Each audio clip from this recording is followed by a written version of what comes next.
All right, James, it is the day of. We have the track booked, we have the canyon roads, we have 3 cars. But there's only 2 of us. That is true, yeah, we could probably benefit from another presenter. The problem is, like, who's as silly, who's ready to go the extra mile as much as we are? Because at the end of the day, yeah, that's what matters. There's milk in this. Sorry. Yeah. Well, the issue that I have is that I do the hot laps at home, right? But here, I don't know the track. And like, where are we going to find a race car driver that's good enough, right? Like that's the biggest concern that I have. I had hoped that, yeah. Oh, sorry, no, I'm still having that. Oh, sorry, sir. Why is everything so fast with you? I've got it. Yeah? Yeah. No, I lost it. You're watching Throttle House. I'm Thomas. And I'm James. And these are 3 of the most powerful American cars ever made.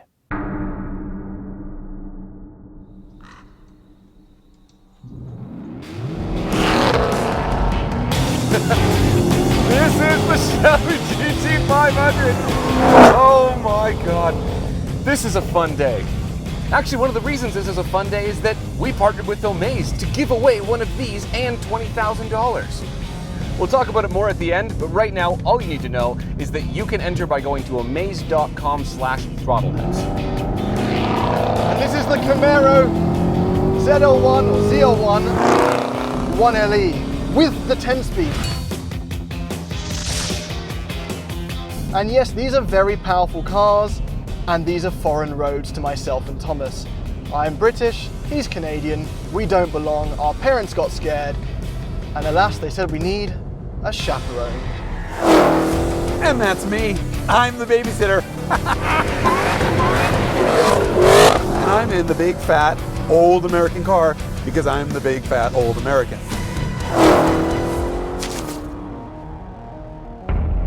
The Ford Mustang GT500. It's the new dog here, but it's not without rival. All 3 of these cars are special and deserve a proper test. That's why not only have we brought out Jason Cammisa to help, but later on, after a drag and roll race, Randy Pobst himself is going to set lap times. So the GT500 is the new nemesis and Ford's answer to one of our favourite cars, and coincidentally the fastest car to grace the Throttle House test track back in old Canada, the Camaro ZL1 1LE, which by the way has more torque than that Mustang. Unfortunately, any power rivalry between the 2 pales in comparison to something even more beastly. So, as is tradition, age before beauty. Jason? I heard that, you British limey. Oh, hi. Before we start talking about the cars that are named after parts numbers, let's talk about how amazing Dodge is at coming up with really cool marketing names for the Challenger's special packages. Starting with Scat Pack, which sounds disgusting, but is actually amazing. And then there's Hellcat, Red Eye Demon. I mean, these are incredible names, and I don't expect you to keep all of these cars straight. But now that the 808 horsepower Demon is dead, the 797 horsepower Red Eye is the most powerful Challenger you can get. It's actually the same engine, but it has a deviated septum and it can't breathe in 808 horsepower worth of air. Also, the thing you need to know is that this is a wide body, which, come to think of it, isn't actually a good marketing name. That wide body kit isn't actually just a visual thing. It's a sport pack, basically. So in addition to the fender flares, you get the big Brembos and the 20-inch wheels with the 305s all around, but also adaptive dampers, stiffer springs, and stiffer bars, and shorter gear ratios in the back. This is a real sport pack for the car, but it's not a track pack unlike the other 2 cars here. It turns a 4,500-pound clumsy muscle car with too much power into a 4,500-pound great muscle car with too much power. Oh, that's really fast! 5.2 liter supercharged V8, 760 horsepower and 625 pound-feet of torque. This car is absolutely mental.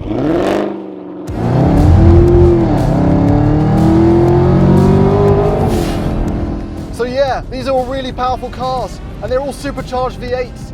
And this thing has 650 horsepower and 650 pound-feet of torque, and yet somehow it is the least powerful of the 3. Let that sink in for a second. Fine, but just for a second. The GT500 starts at 70,000 US dollars, but that's not even its final form. Because for only $18,500, or the price of buying a brand new Toyota Yaris, Ford will remove the rear seats for you and give you a carbon fiber wing that's adjustable, and they'll give you carbon fiber wheels that are wrapped in Michelin Pilot Sport Cup 2s and a carbon fiber instrument panel. And what that does is it changes the Ford GT500 from a track-capable car to a track monster. Oh, pish posh with your 760 horsepower. This is 797.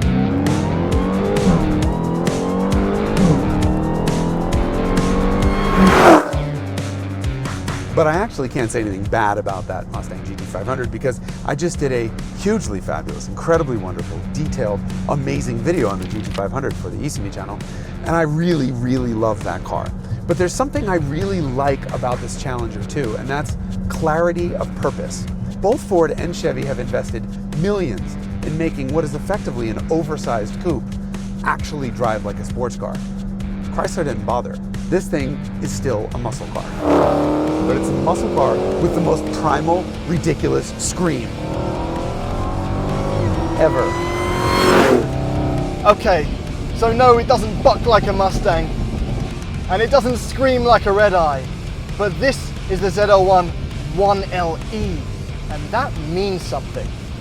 And yes, some of that is fun visual stuff like the black accents, but the 1LE package does everything with one thing in mind: grip. And that comes in two main flavors. First, we have these co-developed, exclusive to this car, Goodyear Eagle F1 Supercar 3R tires, which, as I found out early this morning, can be a bit scary in the cold. But also because of the insane aero, we have a specially designed front splitter, these ridiculous canards, and that one-piece spoiler at the back, which alone creates 300 pounds of downforce. All things that should help this car destroy in every metric, apart from top speed, which may hurt us in one test today, or it may not. But before we get to that test, where I have a little surprise in store, let's see how these cars drive on the road, shall we? All right, here's what you need to know about the GT500. First of all, it's ridiculously fast. Second of all, the transmission in this is unbelievably good. The paddles are wired directly to the transmission, so when I call for the next gear, it gives it to me in as fast as 80 milliseconds. The downshifts are lightning quick, and the upshifts have a nice pop to them. We recently drove the Shelby Super Snake, which was more powerful than this. A supercharged V8 as well, but it had a manual transmission, which is very fun. But the thing about that is that even though it is a registered Shelby, it was just mostly a Mustang GT. This is not a regular Mustang GT.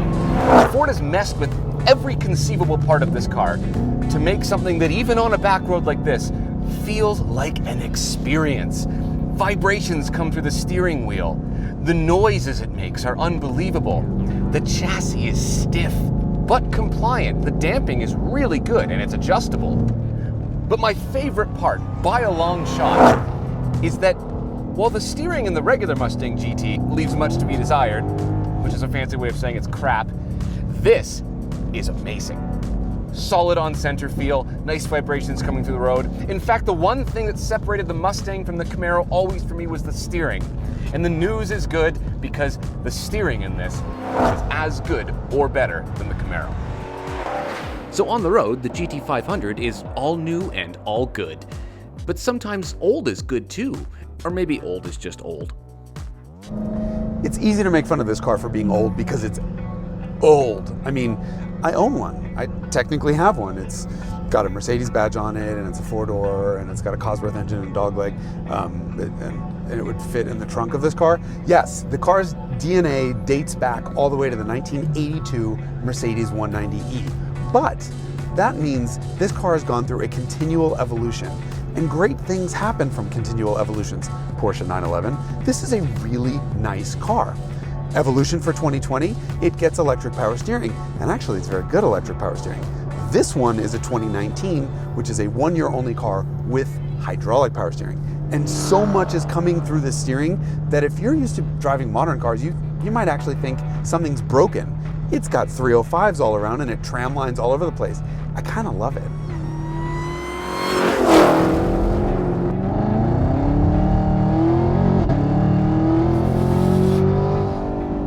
The ZL1 is a car that needs to be taken very seriously. And today we're driving it in the 2019 onwards 10-speed automatic form. Now we're going to take this on the track in a second, but for now on the road I can tell you that the shifts in automatic are fast. However, the paddle shifters are a little slow to respond, and that's somewhere where the GT500 takes the lead.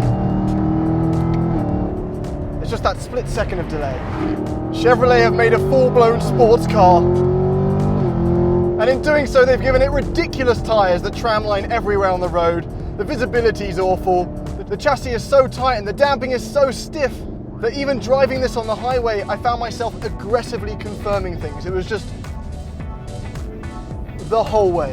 And the ergonomics are not so perfect either. There's no real place to rest your elbows. If you're up here, the Mustang kind of has it on that, as does the Red Eye. But the sound is incredible. And if you want to, you can put it in touring and it goes as quiet as a psalm, except for all the road noise and the vibrations. But that's not the mode it's best enjoyed in. And like the other two, it comes alive at the track, which is where it belongs. The thing you need to know before we go on the track is that on a back road like this, the GT500 is a weapon, but it can actually be enjoyed. It's a lot of fun. Very impressive vehicle. Yes, obviously there are some downsides to this car. A lot of this stuff is still very much Mustang, hard plastics.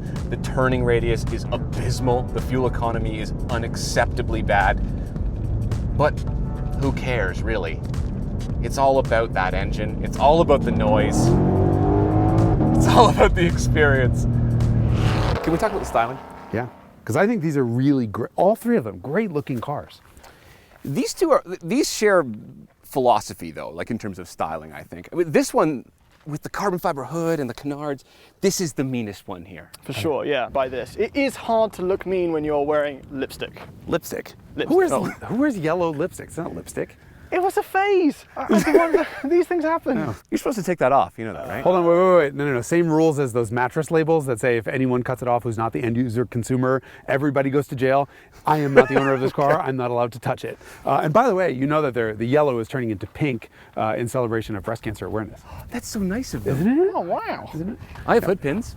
And they work. They do the real, yes. Everything about this looks great. Yeah. This front end differentiates itself more so than that does from the normal ZL1. And it does things to me. Ew. Like below the belt. Listen, this car looks very different. It's a caricature of a 1960s car. And say what you want about retro design, this is a beautiful piece of thing. It is. It's a big piece of thing. I love those wheels. The wheels are really good. The wheels are absolutely. great. The fender flares really completed the design of this car. They're not carbon fiber though. Yeah, whatever. The car weighs 9,200 pounds. Also, it's Yeah, it's got Hellcats like in the headlight things. I mean, it's just. Oh yeah, they got It doesn't the details concern right. itself with being light or sleek in any way. Or non-vulgar. Right. It's an understated decal. Yes, it is. It's black. It's black. It's tone on tone with the red eye. So we survived the canyon roads. Should we go to the track? Sure. Okay. I mean, with this. Yes. The track of choice?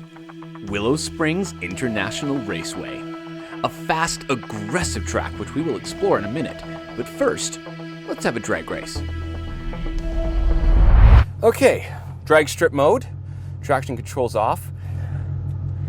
That's I swear the Camaro was gray before. Okay, so I have pulled up in a normal ZL1 because I know you guys are all going to get really angry when the 1LE loses. It has so much aero that it gives it a massive disadvantage here. $50 says Thomas doesn't even notice that James just showed up in a blue car, much less that it's not a 1LE. Anyway, it doesn't matter to me because I have no chance of winning for two reasons. Number one, as you can hear, I'm sick as a dog. Number two, getting a Hellcat off the line is really difficult. Red Eye is obviously even worse. The amazing quarter-mile times you see are at a drag strip, which means it's VHT, which means it's a prepped surface with a whole lot more grip. Out here in the real world, they're impossible to launch. I'm gonna start at 1/4 throttle in second gear and then reduce from there to control the wheel spin. I may have the most power here, but it's gonna take a miracle for me to win this drag race. then again, looking at the people that I'm drag racing against, I mean, Thomas has no idea that there's a full second delay built into the launch control in that GT500, so hopefully by the time he starts moving, I'm already a second ahead. I've also got some good luck charms because we're in America and I feel uncomfortable. So there's Terrence and Philip. There's my future princess. And there's the man himself, Justino. Okay. Because last time we did this test, you know, it was like driving Corollas. We weren't scared at all. But this time, I feel like, you know, Mustang's pretty scary. I think I can beat it, but I just want to be prepared. Okay.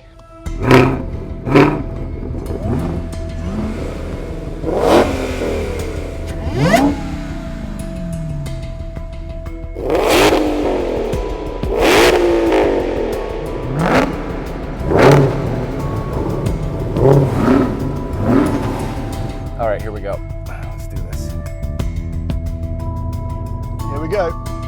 And Randy says, Gentle, gentle, gentle. I feel like that guy's overqualified.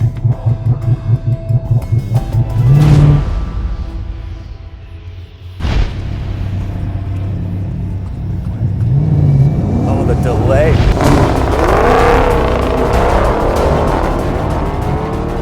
Damn it. go on ZL1.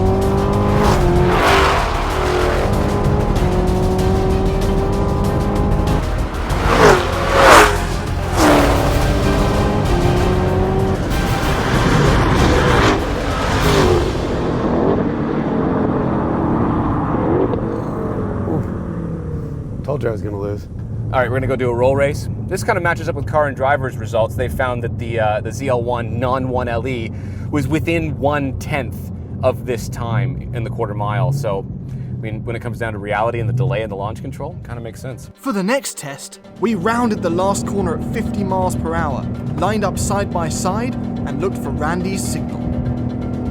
And this takes the launch out of it. Okay. And floor it. And the horsepower wins. Yeah.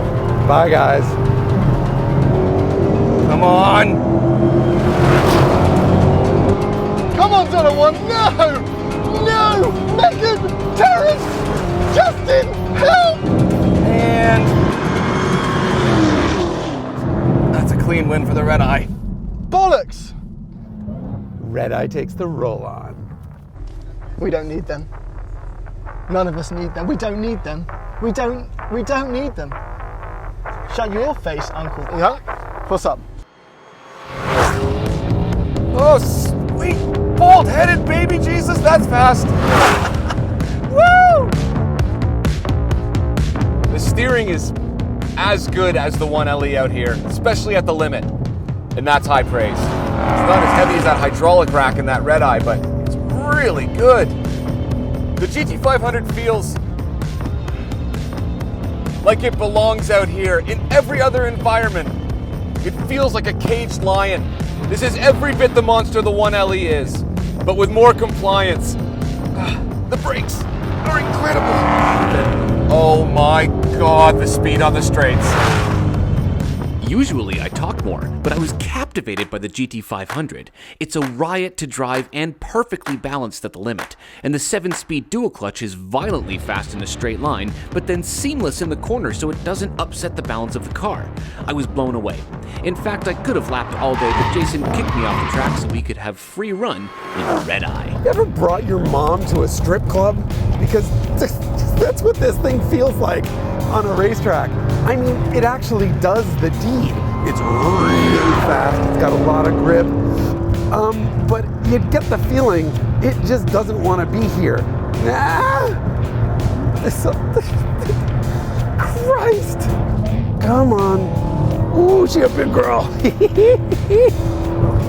I mean, you can't really fault this car for its ability to do things, but other than go fast in a straight line, it just doesn't want to. The steering is heavy, the car is heavy, the suspension just feels like it's trying to pound the track into submission. No, no, no, no, no. This is not what you want in a track car. SRT never made this to be a track car, and this is why. I don't think all the engineering money in the world could honestly turn one of these things into a track machine. But why? You don't need it when you can do this.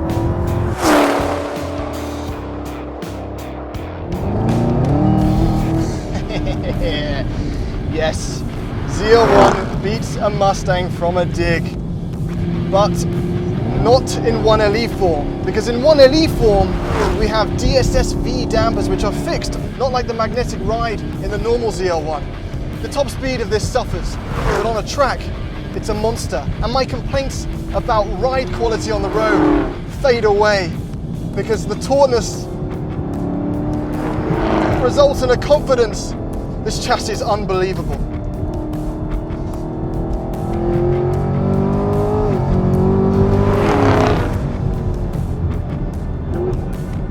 And the downshifts are so quick. Now I know Thomas likes to go around with manual paddle shifting mode, but this automatic is so good. It does exactly what I want it to do. I don't need to touch the paddles, and it's a good thing because they're not that responsive, or they're at least not as responsive as the GT500. And I know for Randy's hot laps, he also used just the automatic. He didn't touch the shifters because Chevy's transmission tuning is so goddamn good in this. And no, this doesn't have the hydraulic steering of the Red Eye either. It gives enough feedback though. And where the steering doesn't give feedback, the chassis makes up the rest. No, the GT500's all new. But it's hard to take on a 1LE. But Randy Pobst is going to give it a try. And if you aren't already familiar with Randy, he's a decorated racing driver who actually holds the track record here on Big Willow. So let's start with the Red Eye. Here's his hot lap highlights. Oh, it goes down the straightaways, people. 140, 150. Down, boy, sit. Red Eye. Takes a lot of pedal pressure, a lot of understeer in 1. Up into 3. Big understeer, big oversteer. Got a little bit of everything. Strong understeer, strong understeer. Strong torque off the corner.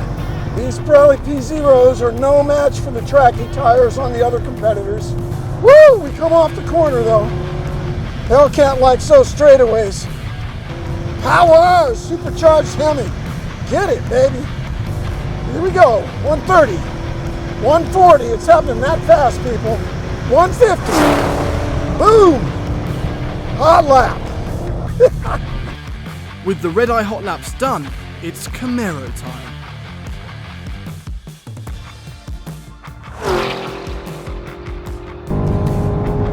Woo! 140 plus, people. Down into 1. Oh yeah. Stops good.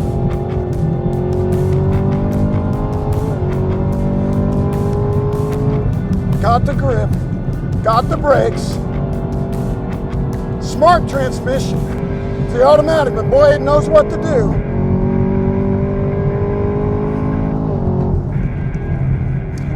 Yeah.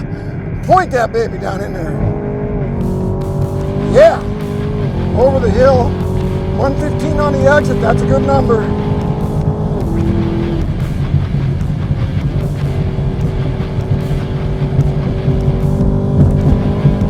Oh, we can get the power early out of 8. Into 9. I can feel the corner speed.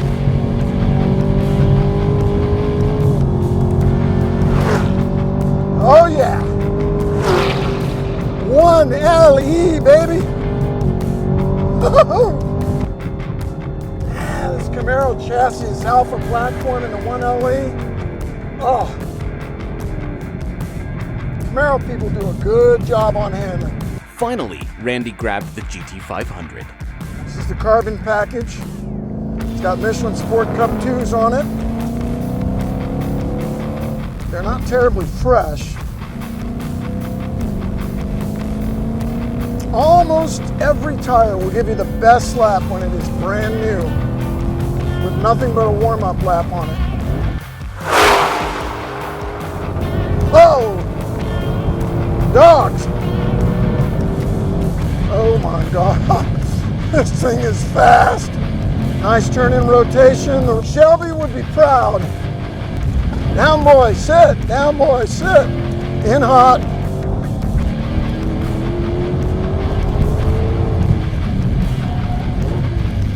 Little assy. A little more gentle with my inputs. Woo! Oh, there's grip. This thing's fast.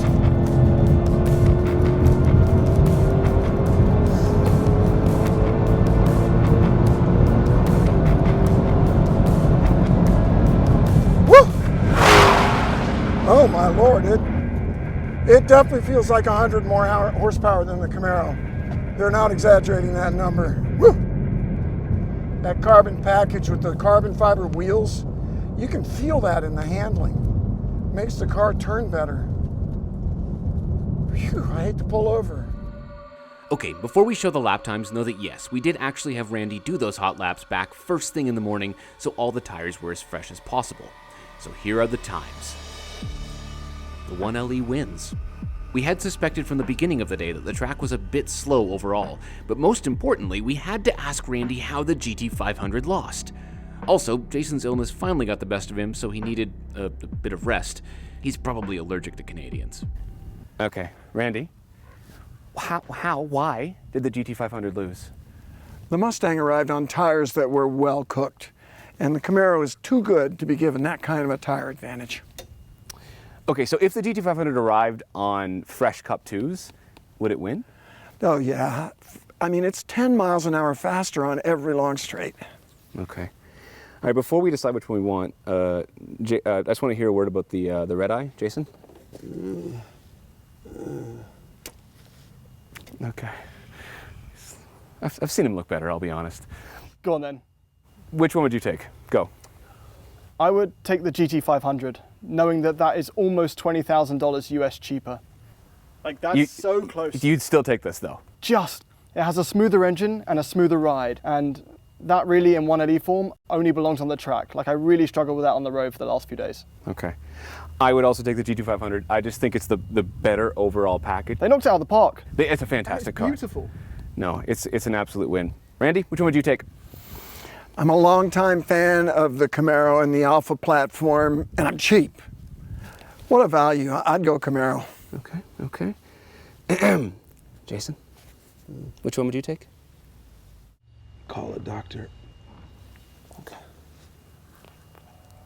So, for your chance to win a Ford GT500, and trust me, you want to win a GT500, and $20,000, all you have to do is go to omaze.com/throttlehouse. The best part is your entries go to a great cause. They help the Gas Monkey Foundation. So go to omaze.com/throttlehouse. Go there, donate, good luck. Okay, whew. Thanks for watching. This was our biggest project so far on the channel, so subscribe if you want to see more stuff like this. We upload every week, and if you haven't seen them yet, go check out our other track videos. Also, make sure to check out Jason's GT500 video on the East to Me YouTube channel, where he races a Ferrari. See you next time.